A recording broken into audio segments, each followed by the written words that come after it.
Hi everyone, my name is Caroline Wilhelm. I am the founder of the brand Moms Have This to Say. It's a brand for moms, about moms, by a mom, me. So today I'm going to talk about child development. A lot of people always have questions if they see that their kid is not, developing like their peers and they haven't reached the milestones that they're supposed to reach. They panic. Most parents panic and they're like, what's going on? So one of the things I want to help let you know is that first and foremost, unless your pediatrician is worried about something, you should relax as well. So child development between 0 and 3 years old, there are some milestones obviously when it comes to language, cognitive development, any psychological development.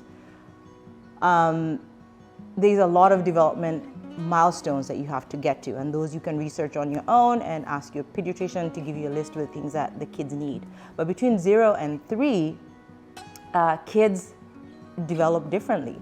And then between 3 and 5, kids also develop very differently. So let's start with 0 to 3 years old.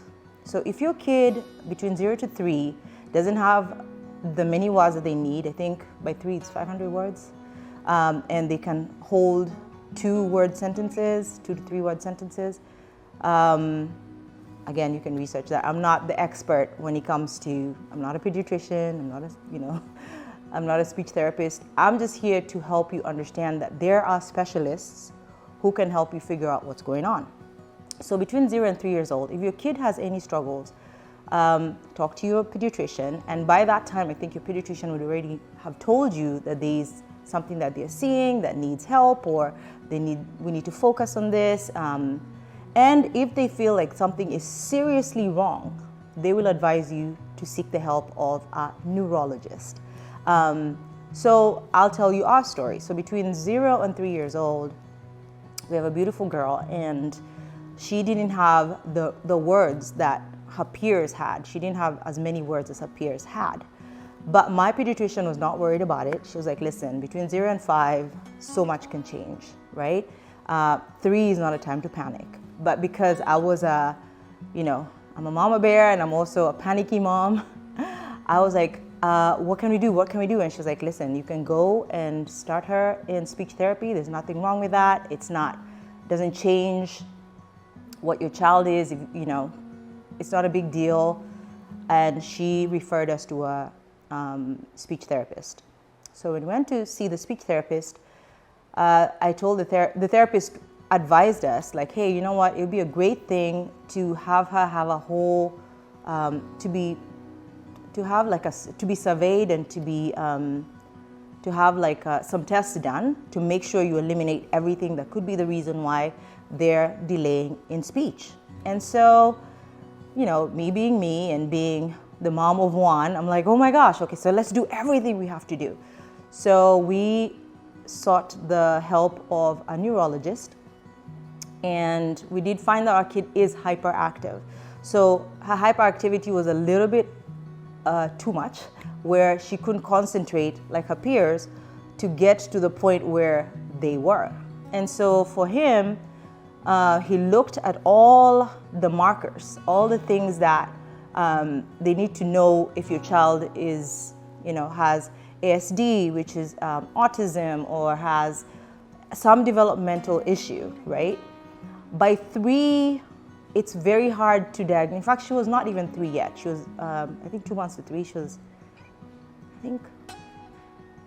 not even 20. She was 20 months, I think. I can't remember. It was very early on. She wasn't 3 yet. And his thing was, I cannot place her in ASD. I really can't. But she needs speech therapy and she needs occupational therapy. She needs to be able to sit still and learn because she's going to get to school and all that stuff. But if you don't have a real diagnosis, it's very hard for schools to accommodate your kid, and it's also very hard for her to get any assistance to help her catch up with her peers. And hyperactivity at an age like 2 to 3 could just be something that they'll grow out of, or it could be something serious. Now, there was another marker that she didn't have, but our neurologist was like, I can help get you guys a sort of diagnosis for her to get assistance at school. And we're like, we want our kids to succeed. Please give us this, whatever, write down whatever you got to write down for us to get assistance. So he gave us a diagnosis, and we used that to get speech therapy, which we did. The speech therapy that was supposed to be free through the district, I preferred the one I paid for, let's just say. So I paid for her to have a great speech therapist, but the occupational therapy, I let the district give us whatever they could give us at the time. So I'm saying this to say, don't be afraid to see a neurologist or to see your pediatrician referring you to a neurologist. It's not something that will break your kid for the rest of their life. And whatever diagnosis they get between 0 and 3 might be something they're using just for help, because between 0 and 5 is when you can really, really know what's going on with your kid. So parents, relax, okay? But get the help that you can get. Speech therapy, there's nothing wrong with speech therapy. It'll help your kid catch up with their peers.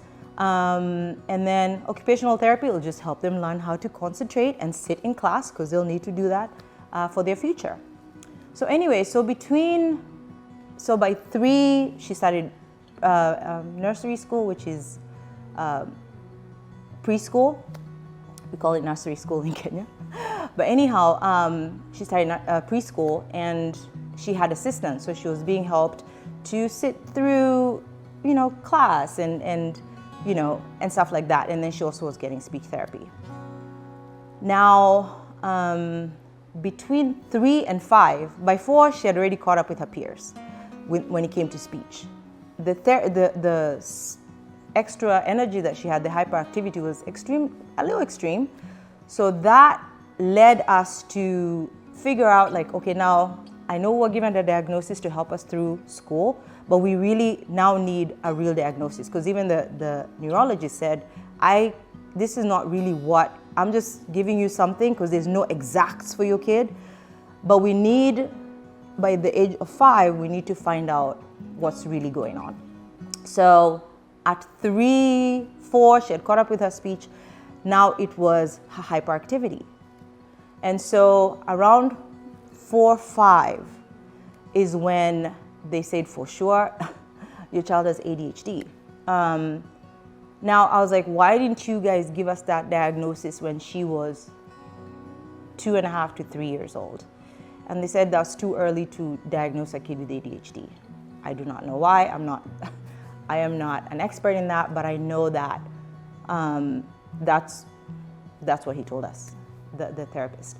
And my pediatrician kept saying, I told you there's nothing to worry about, but I'm glad that you did the speech therapy. See, your kid has caught up with her speech, but now I feel like the extra energy, the ADHD, there's nothing, that's something that can be done, it can be fixed. You can always, get, there's medication for that, and there's also occupational therapy that can help your child understand themselves, especially as they grow older. By the time they're 8, 9, 10, they've understood their bodies, they've understood how much they can sustain attention in class. And good schools do still have assistance for that. There's special education where they help figure out how to, if your kid is struggling, she can't stay in class the whole day, maybe that last bit of class, they can do their work in a separate room and finish the schoolwork, whatever. So the school will assist you in that. And that is if you have a great school district. Because I will talk about school districts at some other date, but if you don't have a good school district, I think you should just refer back to or revert to, homeschooling. Homeschooling, you're the parent, you're the teacher, you know your kid very well. I think homeschooling, to me, if you can, if it's something that's feasible for your family, I would say homeschool at all costs. It's the best. It's the best. But anyway, so between 5 and 7, that's another developmental milestone. So at that point, by 7 years old, you will know for sure what your kid's issue is. Because if they haven't figured out themselves by 7 years old, you can tell, okay, this is something that'll be a forever, not forever, but something that we have to deal with as they're developing. But the beauty of life is there is medication, there is assistance, there is therapy to help your child catch up with their peers. It doesn't mean your child, a lot of people think, oh my gosh, if my kid is diagnosed with ADHD, ADD, OCD, dyslexia, whatever, oh my gosh, that's the end of the world. It is not the end of the world. Your kid is going to be all right. There's a lot of grown-ups who are walking around don't even know that they have dyslexia. A lot of grown-ups don't even know that they have ADHD. They just don't understand why they're so scatterbrained. They can't concentrate. But they've figured out how to deal with life. They know that, hey, I am not going to be able to be at work all day. I need to, after an hour, go take a break, go to the coffee station, grab a cup of coffee or whatever, come back, take a break, and they just understand how to work life. Your kids will understand how to work life. Now, the other thing that I need to talk about is for those people around you, don't let them advise you about children unless they are a neurologist, your therapist, a psychologist, or your pediatrician. It doesn't mean that you don't want people's opinion. Just remember that there is a reason these people are experts in what they do. So for me, I was so naive when my kid was 2.5, 3. I told everybody, oh, my kid has this issue, but they didn't understand what's going on. So they've lived knowing that this is her kid for the rest of her life. No one knows, oh my gosh, this developmental milestones changed. This issues that she had at this point doesn't exist anymore. Why did they decide to use this diagnosis at 0 to 3 or keep it, use that diagnosis for school purposes? They don't know that. So it's very important to not depend on your friends and your family and people who are fake experts. Don't depend on their opinions. Don't be rude, obviously, if they're telling you, oh, have you ever tried, just be like, yeah, I'm working with my pediatrician. Or, no, but I'm working with my pediatrician. Oh, no, I'm working with the neurologist. Just to keep them from being in your business and from, giving you too much information that you don't need. You are the expert of your child. You as the parent, the mother and the father of this child, is the expert on their child's development. You're the one, even when you go to your pediatrician, they will always ask you, what have you noticed? Because you're the one who's with your kid 24/7, right? So you're the one who knows your child. So the pediatrician, they always ask, what have you noticed in the past, blah, blah, blah. And then they'll obviously observe your child and they'll give you their opinion on what they observed, plus your report on what you've seen with your child. So don't listen to other people. And then for those people who use your child for their child's self-esteem, those parents who are like, well, at least my kid is not like so-and-so's kid. Those people, it's okay too. They're also working through their own self-esteem. So help them out by just politely ignoring what they're saying. Let it go through in one ear and out the other, respectfully. Because I always believe everyone means well. They just don't know what they don't know, right? Just like I don't know what I don't know, If someone came and told me their child has diabetes, I don't know anything about diabetes. But I can say, oh, my opinion would be, I think you should, but I'm not the expert in diabetes. So I would just be like, wow, I'll be praying for you. If there's anything you need, let me know.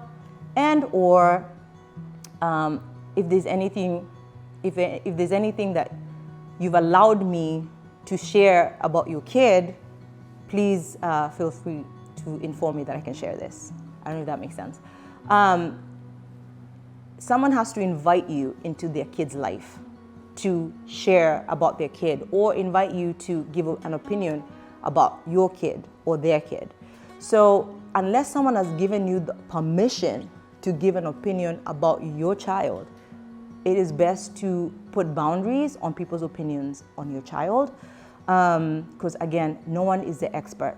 Even people who are teachers, especially teachers, are great, but they feel like they know a lot about kids, and they do. they know a lot. But again, they're not your pediatrician, and they're not your neurologist. But they can notice something and say, hey, you know what, I did notice this about your kid. Please maybe check this out with your pediatrician and see if it's something that is an issue, and maybe not. But the teacher can give you that opinion of like, hey, I see something, let's check it out, right? But they cannot diagnose your child. They can say, hey, I see something, but I'm not sure. But please find out from your expert.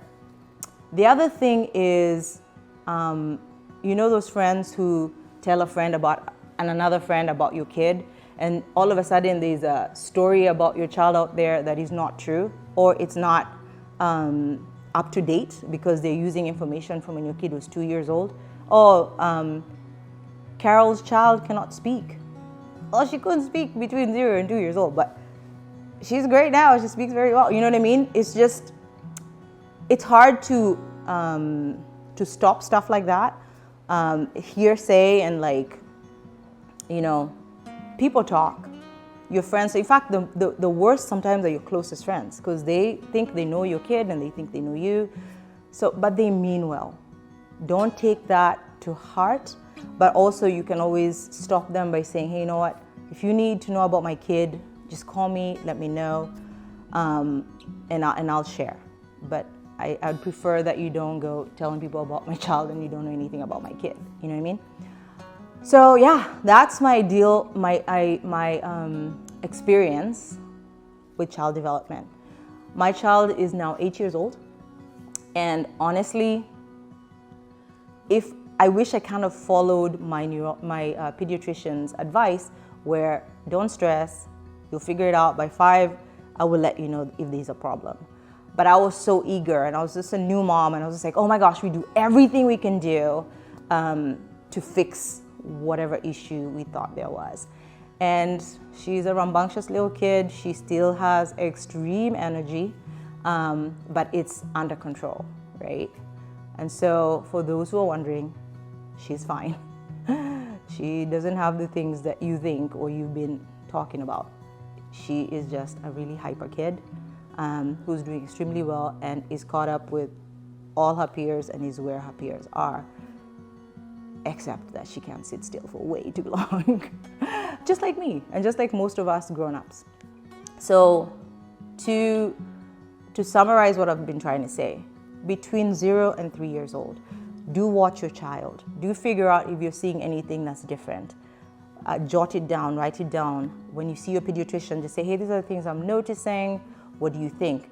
Listen to your pediatrician. This is what they went to school for. Unless you've been given a pediatrician by the state, if you actually went ahead and picked your pediatrician, they know best. And then if there's any extra issues, they're going to refer you to a neurologist. That neurologist is also qualified, obviously if you get a good one, and listen to them. All the things that you think are an issue, write it down, talk to your pediatrician. Do not panic if you see something strange in your kid between 0 and 3 years old, because guess what? You still do not know what your child will be at 5. Between 0 and 3, they might delay in something, but they might catch up with their peers by 5 years old. And if they've caught up, you don't have anything to worry about. If there's still something that needs to be checked into, again, your neurologist will help you decipher what to do next. And even if there's some big diagnosis, even if there's something huge, there's always assistance, there's medication, for those who believe in medication, for those who don't, there is therapies, there's ways to manage every situation. I'm talking from ASD, which is autism, to ADHD, to OCD, to dyslexia, to all those child developmental things that might come up in your child. There is ways to manage them, so do not panic. And before you have this big diagnosis for your child, between 0 and 3, things change. By 5, that's when you can really make a good decision of what your child is. Okay? Do not worry, mamas. If you have any questions, please give us a call, write us on Moms Have This to Say, check in with us. There's always a solution. Again, I'm not the expert. Your expert is your pediatrician, your neurologist, your psychologist, your therapist, speech therapist, your occupational therapist, any of these therapists are the experts. Pick a great one if you have any questions. Mahalo.